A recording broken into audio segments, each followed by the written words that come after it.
What's up with you guys? It's your boy West Coast. We are live in the building. Make sure we live up on every platform. I got my boy Boss Cowboy on the line. Tomorrow we will be doing tomorrow. Make sure you guys stay tune in, because tomorrow we will be doing a view along. Remember, because of FCC rules, you're not allowed to actually air the actual game.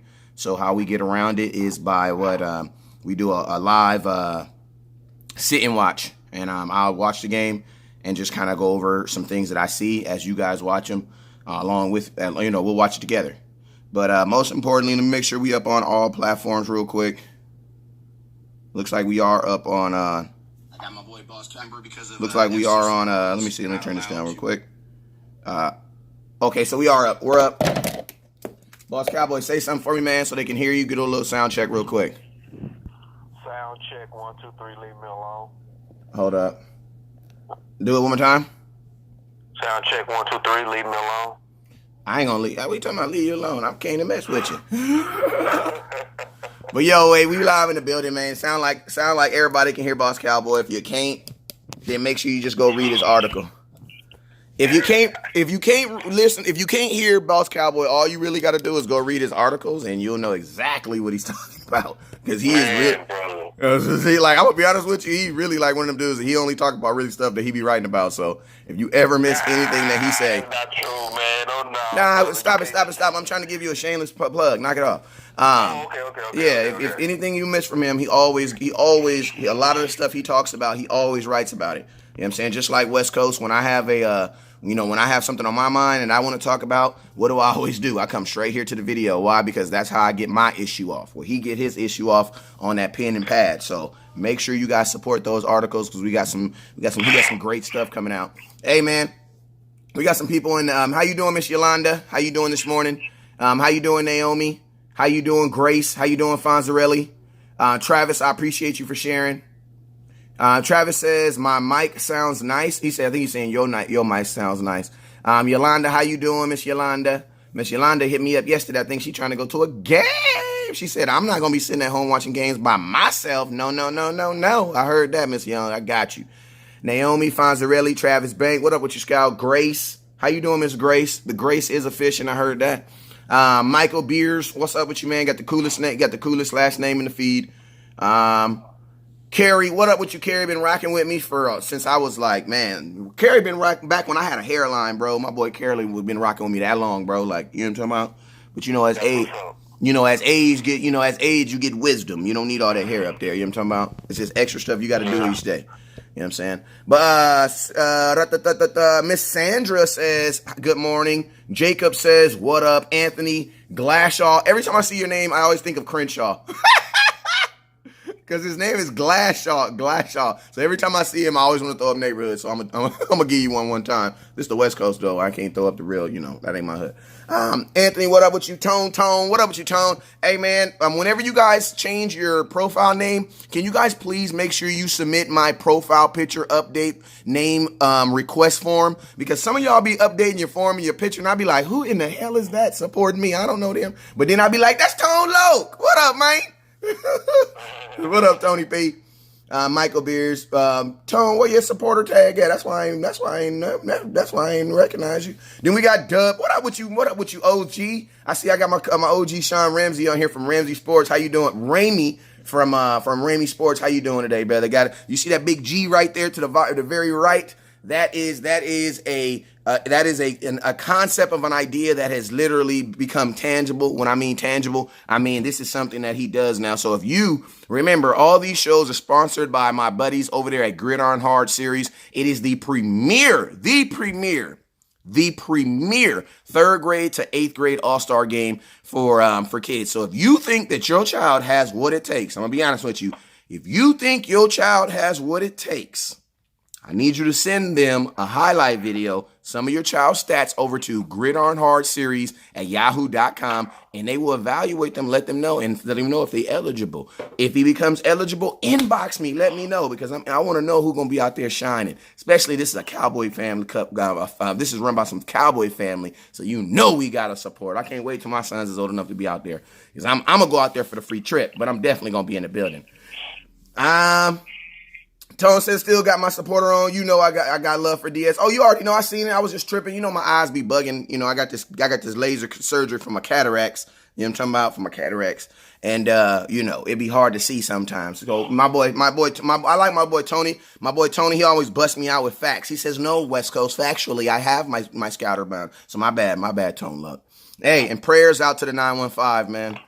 That one of my scouts was actually lives in El Paso. I don't know if none of you guys don't, but I'm gonna tell you, I know that scout right there does. So since he was touched by it, I know I was touched by it. So man, 915, you already know El Paso strong on this side of town, man. Hey, so yo, Boss Cowboy, I got a couple of people from your family, Mike. I got a couple of people, Chris, Jackie. What's up with you? They saying hello to you. Say hello back, Boss Cowboy. Hey, what's up, everybody, man? Much love. Ready to talk some football. I know we ready to watch it. Yes, sir. So, yo, before we get into what we came to talk about today, let me let you guys know tomorrow's schedule, the viewing schedule. So tomorrow, the game, my time, starts about 6 o'clock. So I will be going live throughout the game. This is how it works. The FCC restricts us from actually showing the actual game. So I won't be able to show the actual game, but I will be doing a talk along through the game, and that's just giving my eyewitness opinion on what I see out there. And if you guys want to tune in and watch the game, a lot of people, what they do is, remember, how do we watch preseason games here in Dallas Cowboy Scouting? Why do we watch them? You got to have your roster, which I'm gonna repost on the page. I'm gonna repost it 4 times. Well, I'm gonna post it on the page again. I'm gonna post it again today. You need your roster so that you can know who you actually talking about. You need I used to say a highlight and a pen, but you know sometimes you can't get both, and you really need a piece of paper. You know what I'm saying? So the 3 things you need is the roster, you need your pen, and you need a notepad.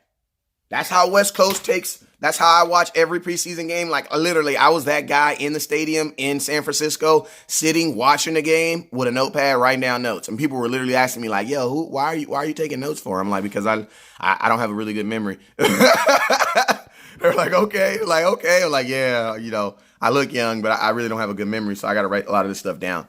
But so make sure that you have that. You know what I'm saying? My boy Sam says roster, paper, pen, and highlighter. I try to keep it to 3 things, but yeah, you're absolutely right. You need your roster, which I'm going to provide for you.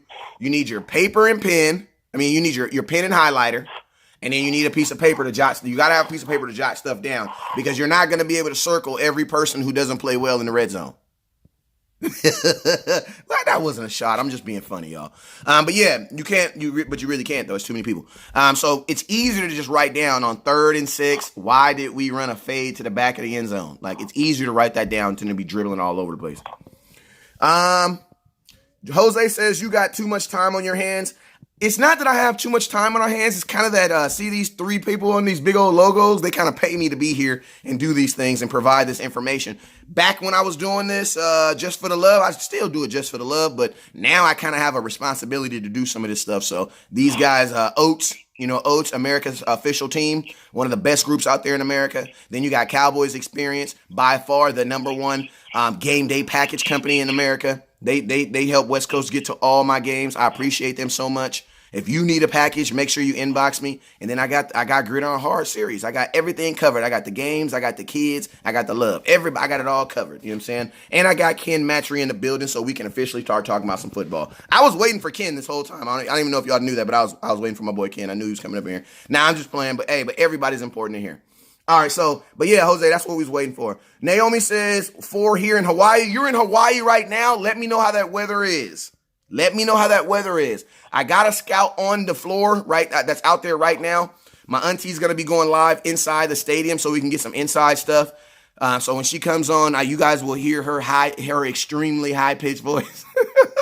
I love her to death, though. But you will hear her extremely loud, high-pitched voice, and you'll hear her talking about some Cowboy stuff. So, yo, let's get into it. So the first thing we're going to do, like all preseason games, we're going to kind of talk about who we feel is going to play, who we want, not even who we feel is going to play, but who we feel should play. Like, who are some guys that we should be looking out for in this preseason game? Who are some guys that we are looking to perform a little bit better from going in from week 1? Now, just starting off, man, we're going to start with this offense. Starting at the offense position. Remember, if you have your handy-dandy schedule, you can look at all this stuff. You have your handy schedule. You can look at all this all these players that we're talking about and be able to understand their numbers and where they'll be playing at tonight, all right? I mean, tomorrow. So, at quarterback, boss, I'm going to throw a doozy out there, brother. I'm going to throw a doozy out there. You know who I want to start tomorrow night? To start? Yeah, you know who I want to start? You going to say Mike White? I do want to, exactly. I want Mike White to start. You want to know why? Because you want to see him with better protection and see how he performs, to see if kind of equal out the way to assess him. Can you? I mean, since you're just gonna steal my whole answer, why don't you go ahead and break it down then for me? Can you break it down for me too? I just understand your thinking because it makes sense. Because basically, it's, you know, a lot of times we all make the mistake we're comparing, and we'll say this quarterback threw for X amount, right? Like, I heard somebody compare Andy Dalton to Dak Prescott, saying that he looked good at one time, and now look at him now. See, that's a very generic way of analyzing quarterback. So let's also add in the fact that during that time when Andy Dalton was balling, he had a young A.J. Green, Sanu, and I forgot his third receiver, but all of them was very, very, very, very, very, very good. Are you talking about Cincinnati? Wait. Are you talking about Cincinnati? Yeah. Oh, they had a guy named Marvin Jones who got paid $44 million to go be Detroit's number one. That's the homie. And then most people forgot that Sanu, by most teams, was a number one. Bro, he had 3 number ones. Yeah. He had 3 number ones. So only to Dak does the theory apply that running backs make a quarterback good. In the real world, receivers is what really make a quarterback good. And that's just honest, you know. So it's only 1, maybe 2 quarterbacks. And like, even look what happened to Deshaun Watson. I'm being long-winded to say, basically, put Mike White in a situation to where we can put him in better protection and then grade him. Don't send him out there with Schultz blocking for him where he get blown up first play. Don't have Xavier Suafulo blocking for him at guard where he losing and playing all the snaps and winded. You know, don't have him out there with Jess Looney. Don't have him out there with Redmond and all these B-team, C-team protection. Don't have him out there with the undrafted free agent from Clemson. Who's getting killed? Yeah, and then say he sucked. It's like, okay, look, that's a one-dimensional way of really analyzing potential. Because if he goes out there as a real backup, who is in a game, who is going to be his real protection? Zach Martin, Travis Frederick, Lyle Collins. Right. So let's put him in that situation. Right. We saw, and I like what I saw with Cooper Rush when he had more starters with him. Yep. I felt like his playmakers failed him more than his throwing. Because if Johnson catches his balls, those drives continue. And some of them even go for 6. Like if Drake Johnson doesn't drop that slant, he pretty much had a clear path all the way to a touchdown with just that one completion that would have just boosted Cooper Rush's stats. So really, a lot of people saying Cooper Rush looked bad. No, he didn't. His playmakers made him look bad. And that's just honest. Yeah, and I mean, you know, hey, shout out to John Vay, because you already know John Vay Johnson is a scout. He reps the blue band. He has the blue band on at practice every single day. Even had it on in the San Francisco 49er game. So, we love us some John Vay Johnson over here out of Toledo, our fellow scout. But guess what? Just like I keep it all the way real in my scout group, I had to tell somebody the other day, like, yo, man, thinking like that, you're not going to make it in this group, bro. Like, I'll be honest with you. Thinking like that, you're not going to make it in here. Why? Because people were not even that they're intelligent, but people are up on their facts. You know what I'm saying? So you gotta, that's a very good assessment. And I'm gonna be honest with you, man. The reason why I need to start Mike White is you're absolutely right, man. I need to know if I'm gonna cut this dude. And if I do cut this dude, I need to see him in the best scenario, period. Because you don't cut a player, especially a quarterback. You don't cut a quarterback without at least allowing him to have some type of protection. And this is my thing. The reason why you got to do it, too, is because you got to remember, if you don't bring Mike White back, that's a 5th-round pick that's gone. And I'm going to tell you how good a 5th-round pick is to the Dallas Cowboys. Well, Dak Prescott, could have been a 5th round pick. Want to know why? Because our 4th round pick at first was Charles Tapper. We got an extra pick because remember, Joe Lurie went up to Denver and we got that compensatory pick. So technically, we didn't even have a second, 4th pick, a 4th round pick. So when someone gets drafted in the 5th round pick, you know what I think? I think Dak. That's what I think. And if Dak is playing 4th and 5th round pick, if you draft someone in the 4th and 5th pick for the Dallas Cowboys, bro, you should be playing. Like, you should be playing. Like, we didn't draft. Like, it made absolutely no sense to draft Mike White last year. None at all. Like, and it almost seems like they drafted him because they weren't assured of Dak. But if you're gonna do that, you don't draft him behind him. You draft him before him. So it literally just feels like Mike White was just a whim. They just liked it and they took it. Okay, so if you like it and took it, when are you going to see him in the best scenario? Like last year, he played with a bunch of 3s and 4s and didn't look good. This year, he played with a bunch of 3s and 4s and didn't look good either. And it didn't help that your tight end, who supposedly blocks better than you know what? I gotta let this go with Schultz. I ain't gonna lie, I gotta let it go, Boss Cowboy. Because every time I see Schultz, I be like, bro, that could be Rico. I gotta let it go. It's not Schultz's fault. It's not Schultz's fault. It's not his fault that he's taking advantage of an opportunity that someone gave him. It's not his fault. But it is his fault that he got blue, that the dude didn't even sniff the damn safety, bruh. And he was standing right in his face. It'd be stuff like that I do not see how people miss that, bruh. Like, and I hope they still chewing people out in practices for getting your quarterback killed. I know this is a new environment. Do they still do that, Boss Cowboy? I mean, they should, but it didn't seem like they did. Because he stayed. Did he not stay in the game? Yeah, and they looked at like, oh, that happens, and get them next time, boy. One of those. I remember Rico rookie year, he missed the block, and guess what? Rico didn't see the field for a long time. It was actually his junior. It was actually his 10th, not 10th grade. It was actually his second year. He missed the block, and he didn't see the field for a long time. So that's all I'm saying. It's right now we can already start kind of speculating what players are already kind of in line for the non-live treatment and the players that's on the short leashes, right?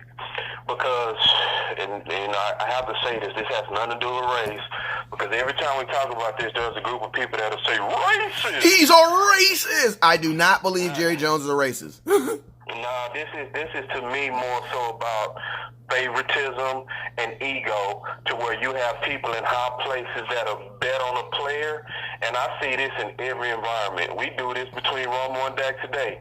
The people that bet against Dak, that's always felt like Romo lost out, they still mad at Dak today. And so it happens everywhere, where people's egos get involved with their judgment, and they just can't let stuff go and judge it based on what performance. They always kind of holding on to some type of doubt that something is going to happen. They do that also in evaluation of players. So with John Bay Johnson, with all those drops, with the deer in headlights, Jerry comes out and still says he's one of the standout players. But the people he doesn't mention are the people who actually went out there and did their job. Like Wilson, like Smith, right? Who called contested passes, was open for a touchdown. Devin Smith in the red zone, did his job, came clear, Mike assistant. You know? He was wide open. He's doing his job, but he's unmentioned, unrecognized, untalked about. And the people that they bet on is the people that they give non-lives and give them all type of room to develop their confidence as a pro. Yeah. And just to give a little pushback on John Vay, when they asked him the question, they were asking about camp. They weren't necessarily asking about the 49er game. Because they were asking him about camp. Asked him about camp, true. But it's like, to me, going back to your point on Mike White, right?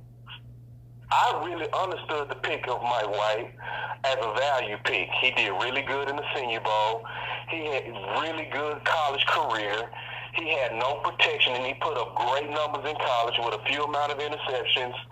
But to me, this is just me. Everybody grade differently, right? Some people hated Dak because of practice, right? I like that because of the games. I put high marks on how you perform under the lights. Some people just want to see you consistent across the board. That's how they grade. I'm a big grader of the lights. So when you kind of drop the ball in the lights, I'm like Allen Iverson. We talking about practice. I know too many people. Yeah, but if that's the case, then Dak would have not made it through last year because he didn't. You know what I'm saying? Like on the flip side. Which is my exact point. There are certain people that highlight practice and they put a lot of weight on it. And I'm not faulting them for their judgment. I'm just saying in my evaluation, when you get in the game, when all the lights are on you, all eyes are on you, what do you do under that pressure and how do you perform? So because I'm high on that, that's why I weight sometimes other players over some more other people might wait. You know what I mean? So, and I'm also still rooting for John Vay because he's a rookie, right? So I would be very silly in my assessment to throw him away off of a bad preseason game. Because you be doing the same thing to Michael Gallup. That's one thing about wide receivers, man. Like exactly. You said it perfect, bro. Because it's Michael Gallup not only didn't start great, he started poor. Yeah. Right? And it took him about 9 to 10 games to get his pro legs. It took Swam about 3 years. Bro, I think it took Swam until that final game of the preseason where he felt like not because there's a difference between because it's like phases that NFL players go through. The first phase is can I make a team? The second team, can I make a roster? Because making a team and making a roster is two different things. You know what I'm saying? So now that you're on the roster, okay, can I get in the rotation? Can I start? Okay, now I'm playing. Can I make plays in this league? Because there's a lot of guys that are just playing. They're just playing. But they're not actually making plays in this league. You know what I'm saying? Another thing I also want to kind of give a hiccup to also is think about this. Everybody that we just mentioned are guys who are second and third years in the league. You know what I'm saying? So a guy like Devin Smith should be expected to play better than John V. Johnson at this point of his career right now. And John V. Johnson being a guy you didn't even draft. Devin Smith is a former second-round pick. You know what I'm saying? So it's like the fact that he was even available for... Yeah, he used the lights too. Yeah, but think about this, Boss Cowboy. The fact that he is even available lets you know that it's... And you know what's... And I want to stick to what we're talking about, but you know what's amazing to me? That we were okay with going into free agency and getting a bunch of guys on prove-it deals to put it as our weapons, but we had to have a premium pick at defensive line. Even though our defensive line, I would think is probably more developed and more stronger than our wide receivers. So you basically let your points, because points is like how you win games. You know what I'm saying? So you basically put the points to chance. You put the fact that we had a problem scoring points in 2018. You would have thought we would have had a long line of wide receivers, right? Right. Or a long line of tight ends, right? Right. Do you know we have basically the same team from last year on offense, bro? Yeah. So it's like a guy like Devin Smith, like he's almost like uber important, bro, because he's like the only real difference from this offense. Other than this, we are fielding the exact same offense from last year, bro. But we got Tristan Hill. I love Tristan Hill. I just think that Juan Thorhill, I love the way he be talking crap to Patrick Mahomes. Like, how does a rookie the second day of practice walk up to Patrick Mahomes and says, "Hey, bro, you're not going to be throwing that sidearm stuff out here"? How do you do that, bro? Yeah. Well, you know me, man. I don't want to beat that dead horse because I beat it all the way draft day, man. It's a couple of big receivers because, I was really big on Dak-friendly supersized receivers. I was singing it the whole offseason. Well, go ahead and talk about your boy Jalen Hurd, who we sung about. We begged the Cowboys to draft him. We begged the Cowboys to draft him. But he just won, bro. He just won a minute. I know, but he won that we know. I know, but he was like, the thing that hurts me about Jalen Hurd is Jalen Hurd was the guy that I just was like, you know what, forget it. We're not going to get one of these big old guys. I'll settle for Jalen Hurd. I was okay to settle for him. Say that again, bro. This is what I said. I knew for a fact we were not getting Hakeem Butler. I knew it. Khalil O'Neal, I knew we weren't going to do it. But I was like, okay, worst case scenario, we'll get heard. Worst case scenario. Bro, this dude scored 2 touchdowns against us on Saturday. And then think about this. You guys know the tweet that said that Jimmy Garoppolo threw 5 interceptions in a row. And then the very next line, guess what it says? In the interception, that's how I know Boss Cowboy. That's how I don't even got to talk to this dude every day. Want to know why? Because I know he stay on his job. He stay on his job. Say it louder for the people. Say it louder for the people in the stands. 1 touchdown to Jalen Hurd after 5 consecutive interceptions. And you know I vomited in my mouth when I read it. Just a little bit. Just a little bit. Just a little. Matter of fact, I had a full, complete vomit, man. All the way head in the toilet vomit, brother. Like drunk night vomit. Bro, when he hit Kayvon Frazier and took him into the end zone, I vomited then, bro. Yes, brother, because that's exactly what we've been saying we needed, and it's also against Dallas, who usually addresses the biggest needs. Right? They usually do it. Like, obviously, going into the 2018 season, a backup and a quality backup and a swing was priority. It was obvious. A quality linebacker was obvious. It was very obvious, and we addressed it because every time Sean Lee went down, our defense just fell apart. So we addressed it with LVE. We addressed the swing tackle with Cam Fleming. Yeah. We still was funky and stanky in the red zone, and we really did nothing about it but Kellen Moore. Yep. We didn't address it. We're assuming Kellen Moore is going to fix everything. So basically you're saying, so Boss Cowboy, you know what basically Jerry Jones said, right? Basically what he said is the reason why we couldn't score was because of Scott Linehan, not because of the players. Not because of the players. They put a whole weight of fixing this on one person, on young Kellen. Yeah. In his first year.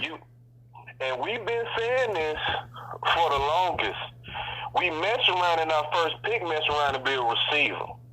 Because we still don't have, we have a bunch of still quick, Dak friendly receivers that get open within the 20s, but we don't have that guy that can out-athlete you. That's what I call it, out-athlete you. So what Jalen Hurd did in our preseason game, when he caught the touchdown, and then to 2 touchdowns, is he out-athleted Kayvon Frazier. And then he just jumped over 45. He just jumped over him. Yeah. It was a Dez-like red zone catch where he did a slight push-off. I'm bigger than you. There's nothing you can do about it. I'm LeBron James. You're just a 5'11" corner. I'm just too big, so let's not play this game. That's what you have with Jalen Hurd types. And with this draft, it was a lot of them because people like Jalen Hurd, and we were saying all offseason that receiver, in terms of the draft, was going to get pushed down. And it's exactly what happened. KD Metcalf got pushed down, Hakeem Butler got pushed down, Jalen Hurd got pushed down, and all these other real big red zone type receivers with routes and are mean, we could have fell in our lap easily because Connor McGovern might not even play. Man, I'm going to tell you right now. Connor McGovern, he not there. My thing is this, man. Like, you can't draft backups, guys that are going to be primary backups, if they can't play right now, especially for guys who are potentially hurt. Like, if you're drafting a guy for a Dak to be his backup, like, bro, he can be hurt right now. You want to know why? Because he's not going to play. He'll have time to heal. But if you draft a guy to be Sean Lee's backup, bro, he had better be ready to play. If you draft a guy to be Tyron Smith's backup, bro, he had better be ready to play. If you draft a guy for Zach Martin's backup, he had better be ready to play. You want to know why? Because those guys don't play, except for Zach Martin, those guys don't play full seasons. So that means you are going to play. So it's like, yeah, you can be developed, but you need to be more developed, more further along in your development.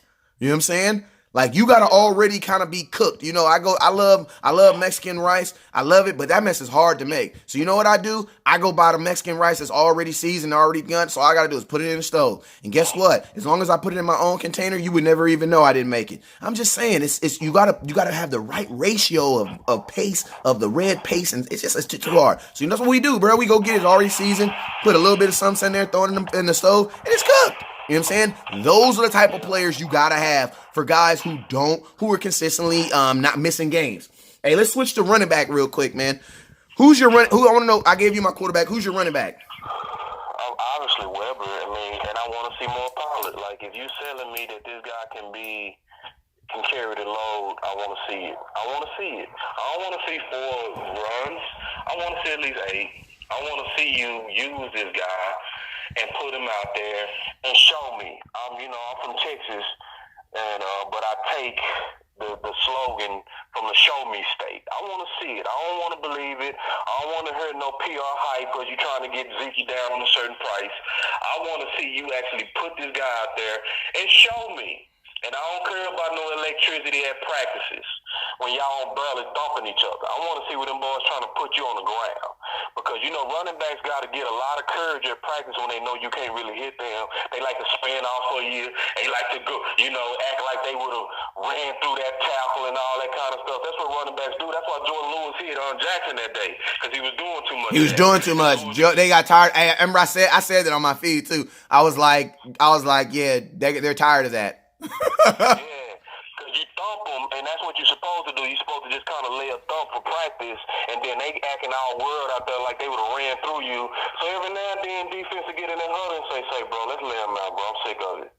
And that's what Lewis did. Wow. And when Lewis lay out your running back, what they tell you about your running back? Like, I know Lewis is a solid tackler, but man, come on, he ain't supposed to be laying out nobody. Yeah, but also to his credit, man, I don't think Darius thought it was coming too. Yeah, but still, man, I don't care if Zeke didn't know it was coming. You ain't letting Zeke out. Yeah, that's Zeke, though. That's Zeke, though. You know what I'm saying? Zach? But, yeah, that's true. But I'm just saying in terms of, like, athlete on athlete. I get what you're saying. Darius Jackson is that's why. But you know what? That's why if you guys listen to our shows, everybody was. I know the mainstream media was pushing this. Oh, Tony Pollard. Do you guys see him at training camp? Do you see him? I had people telling me, West Coast, did you see him? Do you see the video? Do you see what he's doing at training camp? I'm like, bruh, I'm there every day. Yes, I see him at training camp. I see him catching passes at training camp. Like, that's what I see. I see him coming out the backfield and catching passes. But if you see somebody actually toting that rock and looking like a 3-down back, it's freaking Mike Weber. I call him Weber, but it's Mike Weber. And the cool thing about the game is, think about this. And Zeke, this is how I know Jerry's playing, y'all. Look at this. Zeke's first game, you know how many series he played? He played 3. And he was the 4th overall pick. He played 3. Now think about this. You let him play 3 series in a game where an all-point defense was on the field the entire time. Because he played week 3 preseason against the Seahawks. You guys remember Cam Chancellor was coming and hunting for him. Now, he had 7 carries for 48 yards. And Jerry Jones didn't even say anything like that about Zeke then. I think Zeke is going to be the guy. I think he can carry the load. You're going to tell me that that Pollard goes out there and with 4 carries for 16 yards, you know for a fact he can carry the load? Jerry Jones, you're selling it. I'm not buying it though. and I'm going to be honest with you guys. For the I always be in the comments of groups and looking at stuff. And for the most part, you guys didn't buy that. So congratulations on you guys, because I was really thinking like, man, is they really going to buy this? For the most part, you guys, nobody bought that. Like, nobody bought that. Yeah, it was like you selling, like, man, you trying to sell me a fat old lemon. Yeah. So Mike Weber, and another reason why I want to see Mike Weber is the exact, like, almost like the same reason as Mike White. Like, Mike Weber I think he had the best play out of all the running backs when he put his foot in the ground. He went back the other way. I mean, and he did a lot of that against with third and I ain't gonna say fourth, but he did with like some guys that aren't even on like rotation, like guys that they're just in sliding, like Redmond. Redmond isn't in a rotation. That's a guy they just put in.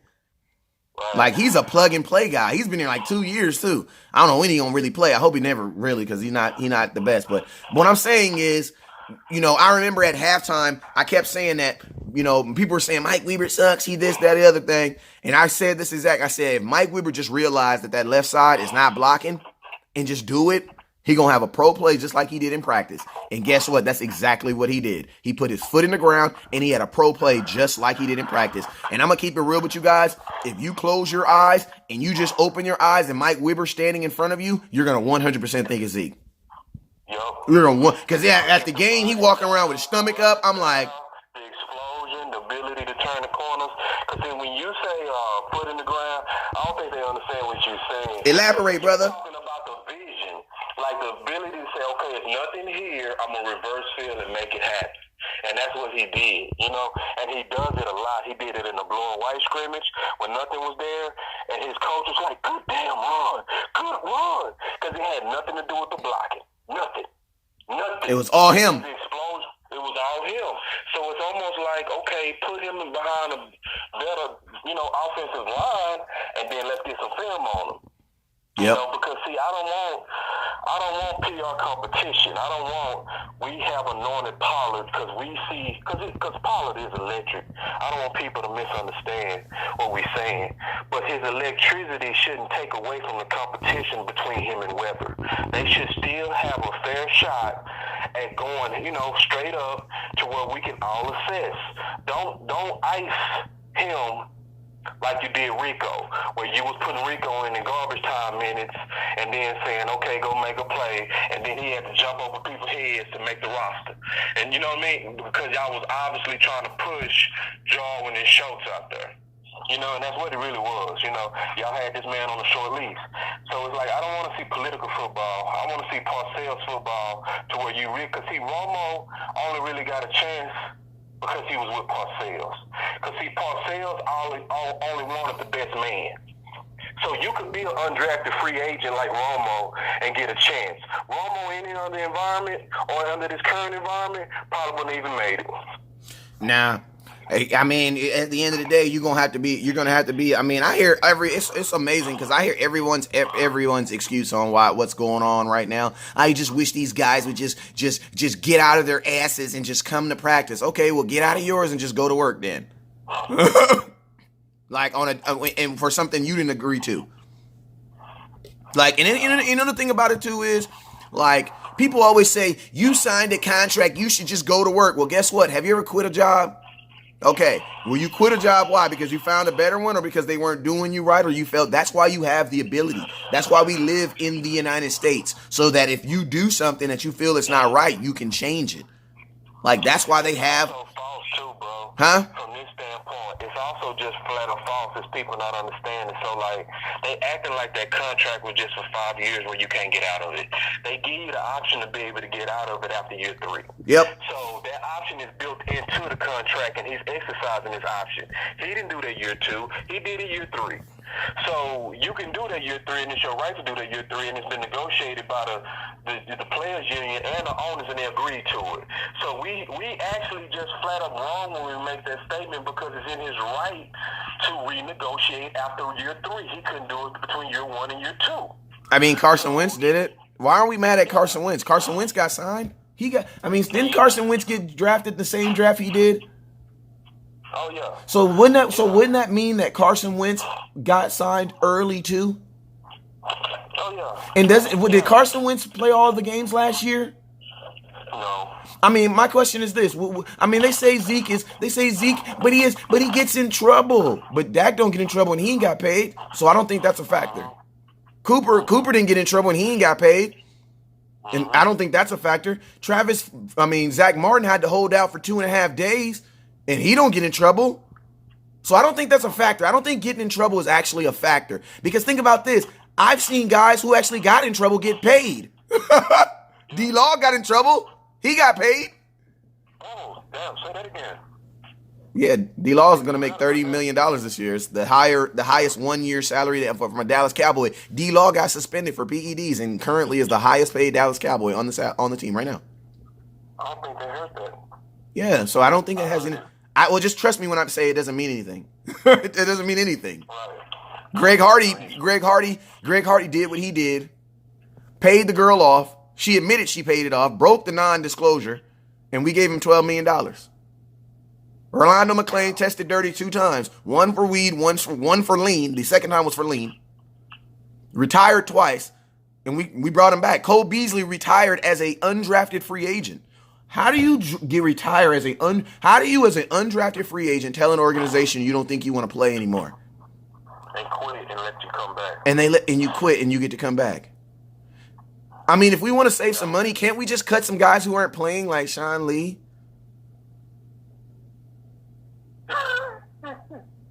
see, West Coast, I need you to stop, man. All right, I know. I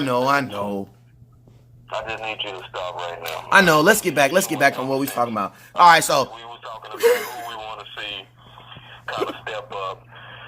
Are we done with the offense? no, we got wide receiver. Who your wide receivers you want to see? Let me get 4 wide receivers. Okay. All right. Who's your first wide receiver? I want to see a continuation of what I saw with Wilson. I want to see. I don't know if he's gonna play. Because he didn't practice all week and he was in compression protocol. I gotta get an update for you, but I don't think he's gonna play this week. Okay. Unless they just shoot him up. Because I was there Wednesday and he was still on the sidelines. Okay. And the rule, and I'm gonna give you guys a rule. This is a rule that Jason Garrett said in a press conference, and I've always held this to be key because mathematically it's happened a few times, every time, and it's been true. If you don't practice at least 3 days in that week leading up to the game, you won't play for the Dallas Cowboys. You got to at least play 3 games. All right. Yeah. So your X, your Y, and your Z. Your X is your guy who's gonna play your Amari Cooper role. Your Z is gonna be your alternate wide receiver, who's usually like Michael Gallup, and then your Y is gonna be your tight end. Your Y is your tight end, right? Yeah. Well, your Y is your tight end, and then was a Y. I'm missing one.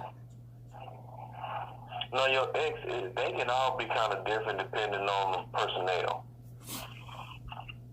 But who's playing your Amari Cooper for tonight? Because you know he's not playing. Gallup. Well, they usually put Gallup on the other side. Gallup is usually the opposite side of him. He gonna have to, and how they've been pumping him. They've been pumping him like he really been stepping up since Cooper been out. That's been a recent pub. So I want to see him go against some of the best out there and put him out there on the X, right? And say, okay, go get it. Okay. Because the X and Y, to a degree, is really just the same. It's just more so about who you're going against as that X or as that Y. Because usually with the Y, you kind of got to be off the ball, and the X got to be on the ball. That's pretty much the difference. And where the Y might have a little bit more space to be somebody off the line of scrimmage, Yeah. So, if just who I would want to see, obviously Gallup. Then I want to also see how they're going to use Tavon, and then I want to see if they're going to continue, since we're talking about offensive receivers, I want everybody to notice something that was very obvious if you really also watch for personnel, right? Look how many times they come out to 3 receivers. That boy Kellen Moore was coming out with 3 receivers like way more than Scott Linehan ever have, So that was telling me that he's going to be the type of coach that's going to want his athletes on the field. That's a very good sign, So with all those athletes on the field, I would want to see also Tavon get some run. I've been hearing about his explosion, right? I want to see that. I want to see, can you put him in a slot, create a mismatch against a nickel player with a former first rounder with pure speed, and see if we can go vertical with this guy. Or can he even do underneath routes? I would want to see that, Okay. We're talking about what we want to see on receiver, right? And then I want to see, if, obviously, John Bay, I want to see if he can rebound, if he can shake off a bad game, and it's okay. Yep. I always say this, I give every athlete 2 bad games. So he had 1. I want to see if he can shake it. Are you mentally tough enough, or are the lights too big for you? Because that's what we go see. It's like, I want to see, can you rebound? If you can rebound, then we put you back in the conversation. If you can't, then it starts to cement that you might not be made for the pros because you kind of panic under pressure, versus the other guys are able to normalize the pressure. So I want to see that. Okay. The receivers. And my last thing I want to see more of my guy out of North Texas. I think he showed some explosion, but he was out there with bad protection, right? And Mike White getting hit, But I saw a little spark in him. I want to kind of see more of him as well, because under those lights, it's really looking kind of close between Devin Smith, Gruden. I forgot the guy's name out of North Texas. Y'all know what I'm talking about, and John Vay. I want to see who's going to separate themselves out of those 3, especially tonight. Okay. So my receivers for the night, my X receiver. I'm gonna stick with. Your X is always gonna be your guy to take the top off the defense. So I can't put MG at 1-3 because he don't got speed like that to take the top off. So my X is either gonna be my boy John V. Johnson or Tavon Austin. They had both of them guys. They had both of those guys because you got to remember at your X you got to be realistically to be able to run a fade route or run a streak and be able to take that safety with you. So if they don't, I mean, I'm not saying that Michael Gallup don't, but Michael Gallup, what I've seen is they work him in phases. Like Michael Gallup is their 10 to 20 guy. Like Amari Cooper is their 25, their 20 to like beyond. He's their home run hitter. One thing I like about Tavon Austin and about John V. Johnson is they're two of the best guys on our team at just flat out being open. I know a lot of people, we only look at what they drop and what they catch, but if you go look at the 3 plays before then, John V. Johnson was absolutely open in the end zone twice. You know what I'm saying? So it was just about them hitting him. You know what I'm saying? But but Michael Gallup is not the, they've been using him for underneath. I know we can say, yeah, he can take the top. Yeah, I believe it. He can. Who can't? You know what I'm saying? But can you do that consistently every single? That's not really his game. You know what I'm saying? His game is underneath. You know what I'm saying? And one thing I like about Michael Gallup underneath is, man, if you notice, bro, he's one of those guys that's like, once he gets that ball in his hand, he gets the bing bongs. You know what I'm saying? Where if you don't bing him really good, that dude will bong right off you and keep going. You know what I'm saying? But making adjustments in the air, I mean, I want to see pure speed. You know what I'm saying? That's what we got it for. Like John V. Johnson is still on this team after 2 drops because he is really, really fast.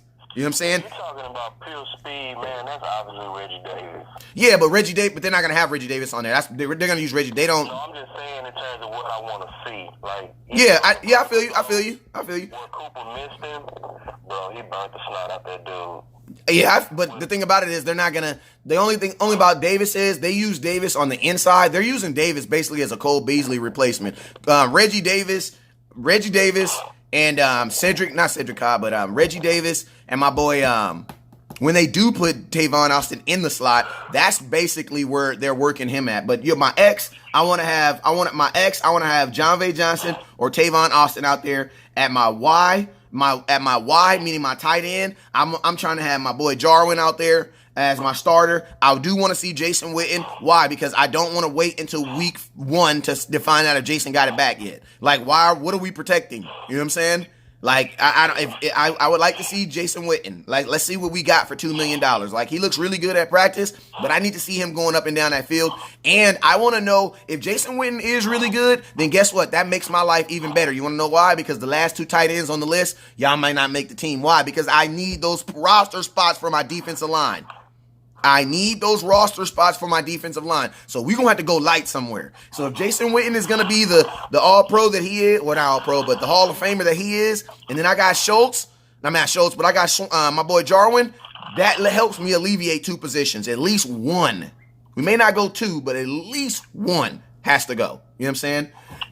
Then my Z on that other side, man, I'm keeping Michael Gallup where he is. Michael Gallup is going to be my starting Z all next year. So guess what I'm going to do? I'm going to leave him right where he is and get him as much reps as he possibly can. Get him as acclimated as possible. I'm not moving him. I'm going to leave him exactly where he is. Why? Because I know for a fact he's going to be starting there for me all year. You know what I'm saying? So, I'm under the impression that Amari Cooper ain't gonna miss too many games, but even if he does, I still don't want to move Michael Gallup on that other side. I want Michael Gallup going up against your twos, your second best corner every time. Why? Because I think Michael Gallup on any 32 team, I think he's about neck and neck with any second corner on the team. That's what I believe. On any NFL right now, from what I've seen, I would definitely give him a 50-50 shot on a ball, on a second corner in this NFL because he's made those types of improvement. Then at slot, you're absolutely right, man. I'm putting Reggie Davis in there. I'm putting him in there. He's definitely earned it. But also I'm gonna tell you somebody else I want to see. I need to see Randall Cobb catch a pass. You know what I'm saying? I want to see what he can do after the ball because I'm not saying I would cut Randall Cobb. That's not what I'm saying. But for $5 million, bruh, that's all I'm saying. And don't try to act like the Dallas Cowboys won't trade for somebody and release him because they did the same thing to Jahad Ward. We traded for him. That boy released him, and he went and got 4 sacks. So I am not under the impression that just because you signed somebody, he gonna stay. You know what I'm saying? Yeah, and 4 sacks in 6 games. And 4 sacks in 6 games. So, I mean, I love Randall Cobb? I do. And I would love to know what he can do. But my thing is this. If Reggie Davis can do the same thing Randall Cobb can do, you get what I mean? Like, that's a lot of money. And think about this. That's a $5 million hit because it's a 1-year deal. So we can get that money right back. You know what I'm saying? Easily. Or you can do what we did to DeLon. We could do what we did to Thompson. We remember what we did with Thompson. We signed him for a 1-year deal for $2 million.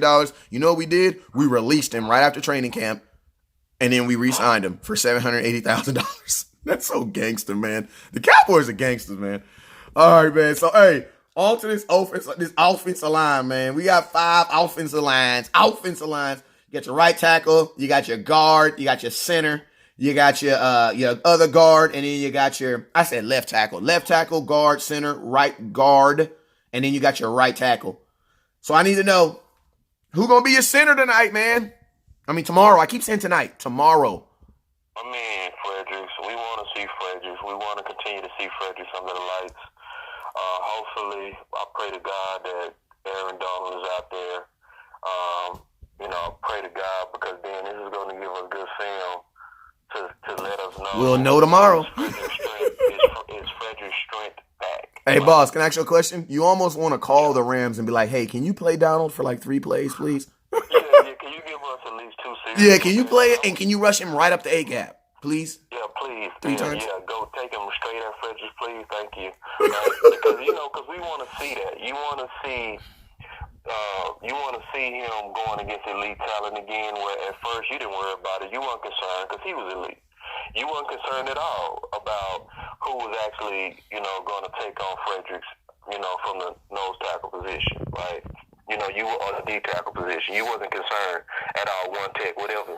The people that generally take on Frederick, right? You weren't concerned, but now with his condition, you want to kind of see him, and really I want to see him longer. I want to see him as the game wears on.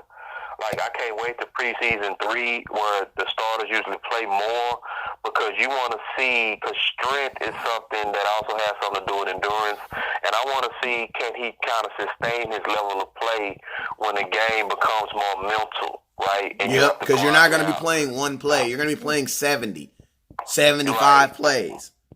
Right, and it's like that's what I want to be able to analyze from Frederick. And if his condition caused him to fatigue faster, I would rather see that now than later.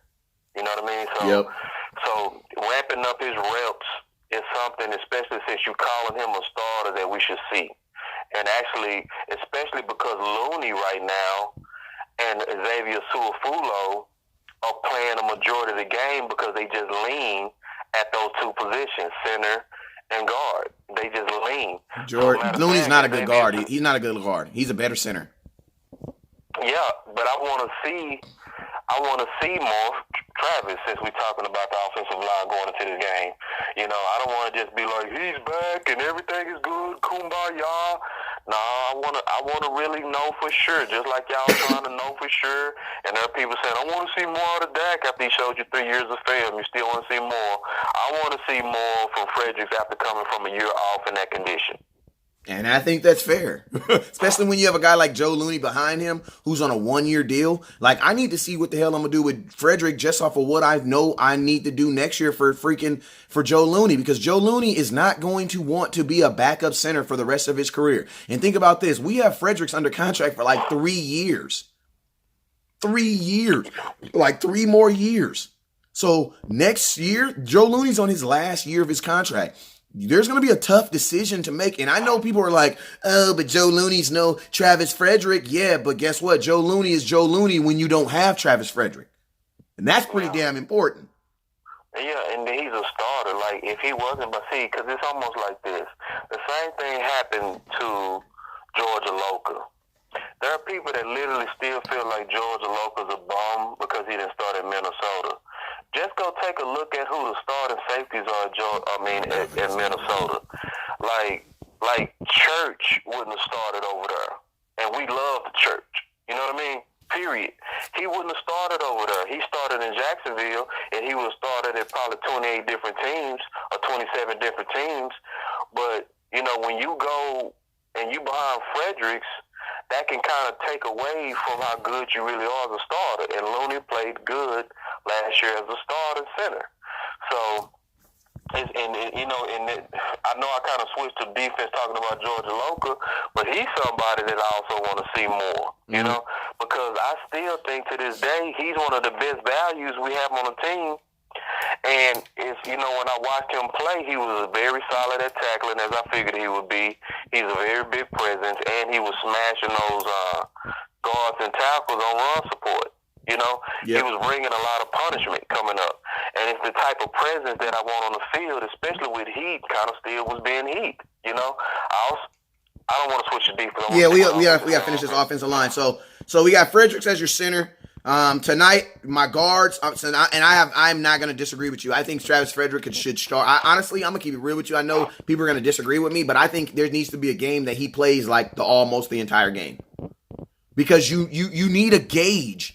You don't want to go out there and be like, oh, dang. So he's good. He's really, really good, but he can only really play strong for like three quarters. That means we may have to put Looney in the whole second quarter so that he can play strong the whole third and fourth.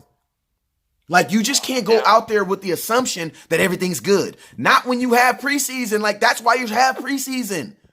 Like, preseason is the reason. That's what preseason is, like that car that you don't care if they breast it up, ding it, or whatever. Just practice fixing it. If it don't run, so what? It wasn't running before anyway. If it don't run, we'll go out there and fix it. But just work on it. Like, that's what you have preseason for.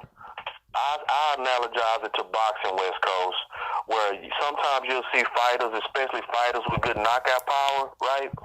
They beat so many people in the first, 3, 4, 5, 6 rounds that they never was taking what they call in boxing taking into the deep. The deep is what they call the later rounds, to where, man, your conditioning got to be right. It's going to get tested. Your conditioning going to get tested. It's going to get tested. And sometimes you'll see a fighter, the first time they get taken deep in a fight, they'll struggle. Like Mayweather and Cotto first fight. Yeah, and so when you get taken deep, a smart analyst of boxing will say that was good for that fighter. Mm-hmm. You know what I mean? Because it also conditions them for late rounds, right? And so it's like so when you go through it again, you mentally know what it takes to be there. So people say you're crazy, but given this condition, you should. Instead of kind of just assuming, like you said, oh, he okay, because look, he's bench pressing good. Oh, he's strong again. Oh, look how he runs. Wow. No, take him deep. Take him deep and test it. Yep. And say, I want to see what's going to happen when it's a grueling, grinding game. Especially at least 3 quarters, maybe not 4, but instead of putting that all on Looney and Xavier Su'a-Filo, right, put some of that on Looney. Yeah. Looney, And my boy said like Tyson, like Wilder versus Tyson Fury. Great example. Because Wilder was knocking folks out, but guess what? When Tyson Fury took that dude, when he got to like round 7, you saw a totally different fighter. Yep, you saw it looking different. You saw a totally different. That's why Wilder couldn't knock him out. That's why he couldn't knock him out. And that's who Fredericks really is. And Fredericks, from an offensive lineman, is a knockout artist. Like, I used to feel sorry for defensive linemen on one-on-one. I promise to God, before his condition, I used to watch him in one-on-ones, and I used to just literally feel sorry for the people that was going against him, because he used to toss them like they were rag dogs, and then ask for the ball like next. Like, I was like, his swag is so real for a country dude like he is. You know what I mean? Yeah, that's why he told Antoine Woods, "I'm gonna kick your effing A," when Antoine Woods knocked him down. He wasn't used to losing. He got right in his face and told him, "I'll kick your effing A." I'm like, why you gonna beat him up? He just beat you on the rep. Like that, bro. He used to take people like Woods and just toss them. Bro. And he did not like that. He did not like that. Yeah, he was like, "What in the hell was this? This doesn't happen to me." Hey, and that's why they started Woods the next day. And remember what Fredericks said? Fredericks walked up on him because Woods wasn't talking crap. Woods was number 73, 74 or something. He wasn't even a hot boy then. Like, he wasn't about to get up in his face like that. Woods just stood up. As soon as he stood up, Travis Fredericks ran at him and was like, what's your effing problem? As soon as he was like, what? Woods, got off on him. Like, bro, you ain't going to be getting in my face. You know what I'm saying? But Travis Frederick was a beast. Yeah, he gave him some of that Compton. Yeah. As soon as he got his face up, Antoine Woods two-pieced him. And ever since then, they looked at Antoine Woods different, too. Yeah, because see, and they didn't know about that condition then, because it was like, this doesn't happen to this guy. Nope. Like I mean, I used to love watching Fredericks. Like, his one-on-ones, he was better than every offensive lineman on our team in terms of bullying, I would say. Yep. Knockout artists, like, where it's just like, oh my God, that's just brute strength. That's just country Nebraska white guy strength. You know what I mean? That's that old zoo strength. That dude right there, man. That's, you know, this dude pulled horses or something when he was growing up. With his beard. God, I mean, Jesus Christ. I mean, it's like you can see just, man. So I would want to test it. Yeah, because think about this. They didn't even, when that situation happened, they didn't even know he was sick. But because of how bad Antoine Woods did him, they sent him to the medical tent to get him checked out. And guess what? There was nothing wrong with him. They didn't come back. So when they went, because that was I was at that practice. That was the Wednesday before we went to San Francisco to the San Francisco 49er game for the preseason game. Do you know, obviously, Travis Frederick didn't play in that game, but he left. When they went to San Francisco, he went to Simi Valley and got tested by an expert, and that's when they found out that he had gluten-Gersbauer syndrome.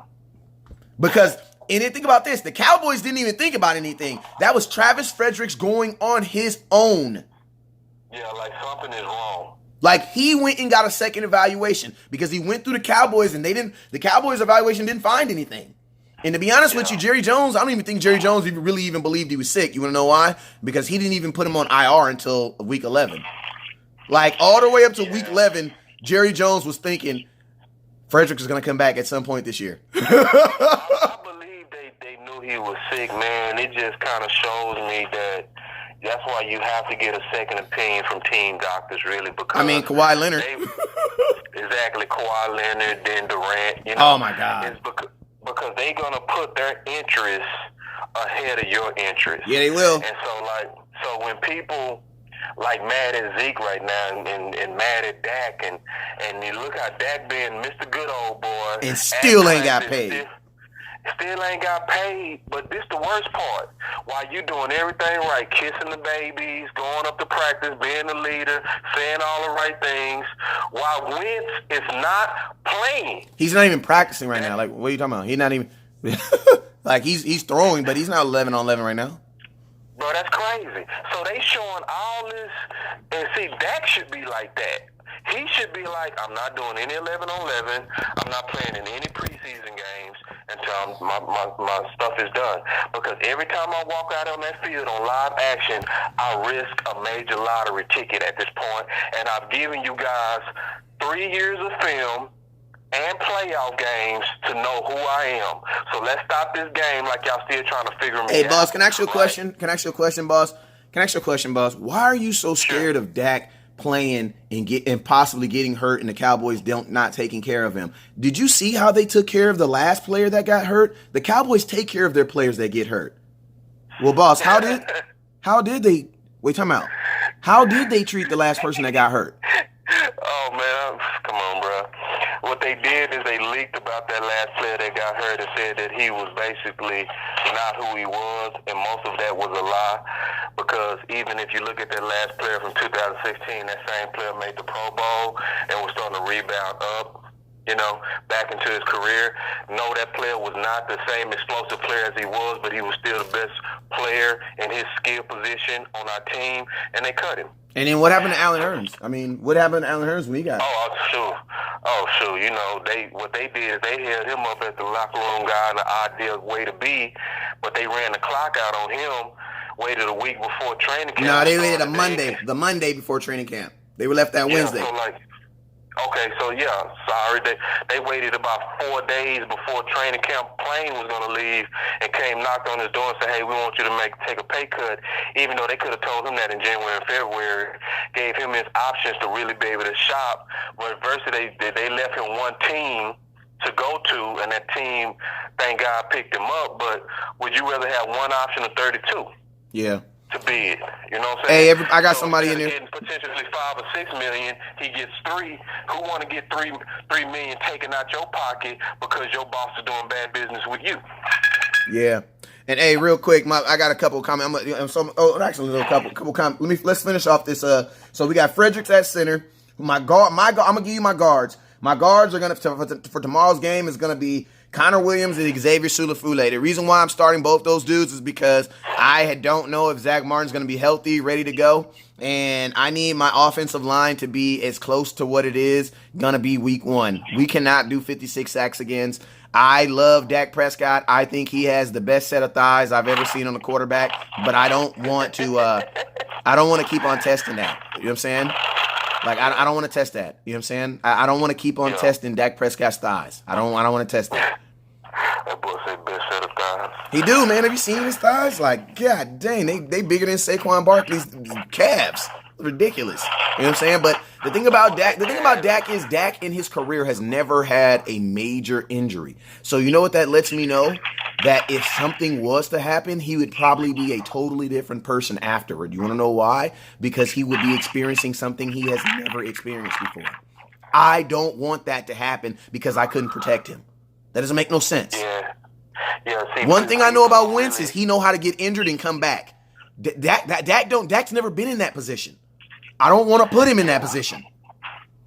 But see, people don't really see, honestly, people don't see how special Dak is. Dak is very special, from this standpoint. In the entire history of the SEC, he's third in total snaps. And think about how they used Dak in the competition he was going against and who helped him. And think about this team. He was on a bad team he was on a bad team. Who helped Dak? Mississippi State. Number one. Who? I'm asking a real question. None of his wide receivers are in the league right now. Yep. Nobody was drafted. Nobody on defense was drafted. Who None of them him? were. They put that whole team on Dak, but they say stupid stuff like he can't carry a team. Like, it's like, bro, what was he doing in college? Like, what was he doing?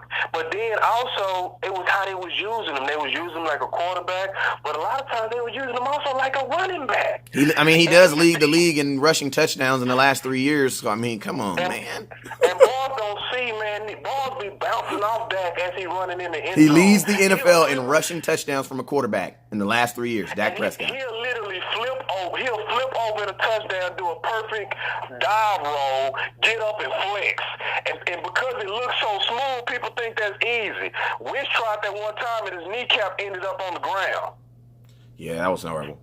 Yeah, so I mean, you absolutely right. We gotta. How he's built is it's like people not even realizing, bro. You have a guy that can throw the ball and can tuck it and take off and be a major weapon on the ground. Yeah. All right, so my starting guards, I got Williams and Xavier Sulafule. My left tackle, who you got at left tackle? That's gonna obviously be Cam Fleming because T. Smith not making his trip. Okay. Go ahead.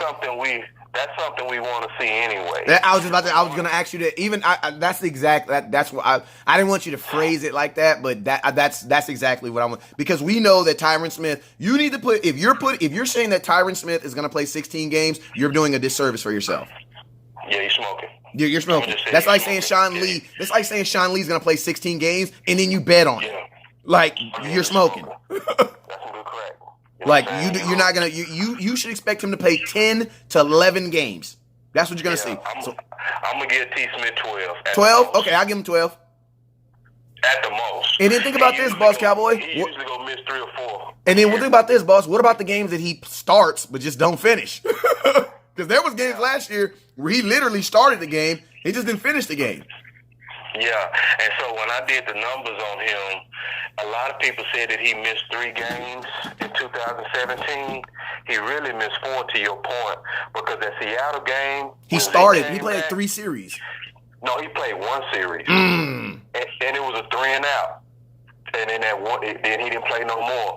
And then, Bell game came in, and you know what happened to Dak after that? Them hits just went way up, man. Dak was getting Peter rolled. Like, he was getting, like, destroyed from Bell. And holding calls and everything from the left side, Dak's blind side, was exponential, you know? So, we always want to kind of test drive Cam Fleming. You always want to give him starting reps now as much as possible, because you already know more than likely he will be thrown out there when nobody knows. At some point. At some point. And he'll mess around and get thrown out there quarter 3, quarter 2, quarter 4, first series gone. Because, see, Tyron went to, and the reasons why he said they didn't want him to fly bothers me. Tyron Smith is not on this plane, because they said they didn't want him with his back on like a 5-hour flight to California, or 3-hour flight to California, then that other flight to Hawaii. Now, if just sitting down in the chair hurts your back starting the season, bruh. So you definitely want to see Cam Fleming right now. You want to, and we all know Cam Fleming is not Tyron. We know that. But we at least want to continue to make sure and test drive to make sure that he's not Bill and Chaz Green. You always want to make sure, because the difference between Chaz Green and Bill and Cam Fleming is where Chaz Green and Bill would have gave him 4, 5, 6 sacks. At least Cam go give up 1. He gonna get put in that spin cycle once, but he gonna hold up for at least the rest of the game. You know what I mean? So to me, it's very exponentially important, and probably the most important person on the offensive line, even over a starter. And I mean what I say by that is Cam Fleming. I think Cam Fleming is the most important insurance. I actually wrote about that in my last Landry Had article to Dak Prescott, because Dak Prescott passing rating when Cam Fleming played was 119.33. But when Chaz Green and Bell played, it was 66. So basically, from one position, you get basically double the quarterback. Yeah, because you got to think, because now he's worrying about something that he's not typically worried about. He's also throwing the ball, getting the ball out faster. He's also not even looking at those reads. Why? Because he don't believe he's going to have time to get to it. Yep. Yeah. Like, if you don't even have the belief that you're going to be able to do it, you're not going to do it. Like, you're just not going to do it. You know what I'm saying? Like, if you don't have the belief that it's going to be there, you're not going to do it. Why would you take a chance? Yeah, and see, a lot of people say on that last 2017 8 games, they say, look at what Dak was without Zeke. That tells you everything you know. He needs Zeke. That's that old elementary thinking. When you come to the scouts, you have to graduate. You know, you have to actually start talking real football. Because if you really look at it, all the games Tyron Smith played, Dak blew them boys out. You know what I'm saying? It was the game to where Tyron Smith didn't play is where Dak stank. So who was really the real reason for the decline in the 2017 season? Because let's remember this. In 2017, week 17, we playing Philly, right? We was going against Philly's second team and couldn't score. But who was protecting Dak? Bell, right? And guess who was out there? Zeke. And we only put up 7 points. So don't tell me Zeke was the engine going against a second-team Philly defense and we couldn't score. The thing that kept that offense anemic was a horrible left tackle. That's why most analysts always say the two most positions to any team is left tackle and quarterback. Yeah. You know? So then you're right. So at right tackle, who we gonna have? I'm gonna tell you right now, we're gonna have La'el Collins. La'el Collins, this is the closest I can get to having a healthy offensive starting line. So I definitely need my boy La'el Collins out there. Also, La'el Collins is a guy on a 1-year deal, man. La'el Collins has never been injured, but that boy can hold with the best of them. You know what I'm saying? So, matter of fact, La'el Collins took 3 touchdowns away from Zeke last year. 3. You know what I'm saying? So remember that. Zeke scored. And he took away multiple first downs from Dak. Exactly. There was a rushing one that he took away that Dak seemed like he was pretty pissed about. But think about this, right? A lot of people give a lot of hell to Dak because to Zeke, they say, oh, well, Zeke only had 6 touchdowns. No, he had 9. He had 6 rushing and he had 3 receiving. Then he had 5 touchdowns over 18 games that were taken back. Meaning he did his job, but they came back. La'el Collins we got 2 of them. 2 of them were directly called on him for holding. That's ridiculous. You know what I'm saying? And I also need to know. Because also think about this. Lyle Collins is one of the top 10 highest paid right tackles in the NFL right now. Right now, currently as we speak, on whatever day today is, he's a top 10 paid tackle. Is he a top 10 tackle in the NFL? No. But guess what? That's just how it worked out. You know what I'm saying? So, with that, I need to know, am I going to make him a top 5 tackle just by extending him next year? Because by extending him, he automatically will go top 5. So, you guys see how, like, some guys will get paid, and it's not necessarily based off of, like, what you've done. It's just kind of, like, based off of, like, do we want you on our team, and this is what it's going to take to keep you on our team. Yeah, it's not about, is Lyle Collins worth being the top 10 paid tackle in the NFL? Because, no, he's not. But is it worth keeping him on this team to do it? Yes, it is. You know what I'm saying? Yes, it is. So, my right tackle is going to be my boy Lyle Collins. So, and then my tight end, I think we've already talked about tight end, is going to be Jarwin. Now, so let me go through this real quick, and then I have one small subject I want to touch on. So, my quarterback is going to be Mike White. Our quarterback is going to be Mike White. A running back is going to be Weber and Pollard. We want Weber to get the first gusto at it. Your wide receivers are going to be Michael Gallup, John Vay Johnson, what's his name? Randall Cobb, and then and then Devin Smith. Also, we're gonna see my boy at number 11. Wide receivers, you really can't even say who's a starter because they actually do a really good job of rotating in and out on the wide receiver. Sanjay Lal is really, really good at that. So I could actually see some of these guys that we're talking about getting that opportunity. Also, I do want to see number 83 because Mike White did get him killed when he hung that pass out there, and the boy still went for it, and he got killed. Oh, actually, that wasn't 83. That was Cedric Wilson. Reason why he got a concussion right now. He got killed too, bro. No, he did, but the one I'm talking about, it wasn't Cedric. It was Cedric Wilson. The one I'm talking about was on that slant. Yeah, but he did get him killed. He did. It was just a dirty play. The one that happened to 83 guy, can't remember his name, but boy, he got smashed on a similar play, a slant. Oh my God! Because White just hangs the ball out there, man. You gotta get a slant in there, man. Like you gotta throw the ball hard. And you gotta put that slant in a place to where they don't have to go get it like jump. Because that the way that they set that defense up is that the first person that went inside was the free target for the safety. You can tell it was like what they did is they called that a damn, I can't remember what they called, but it's basically the way, if they swap out, if the receivers cross each other, one DB go take the inside guy and the other DB go take the outside guy. Whoever goes out and low. Yeah. Different defenses call it different. So your defense coordinator call it we called it high and low. High and low. We call it a combo.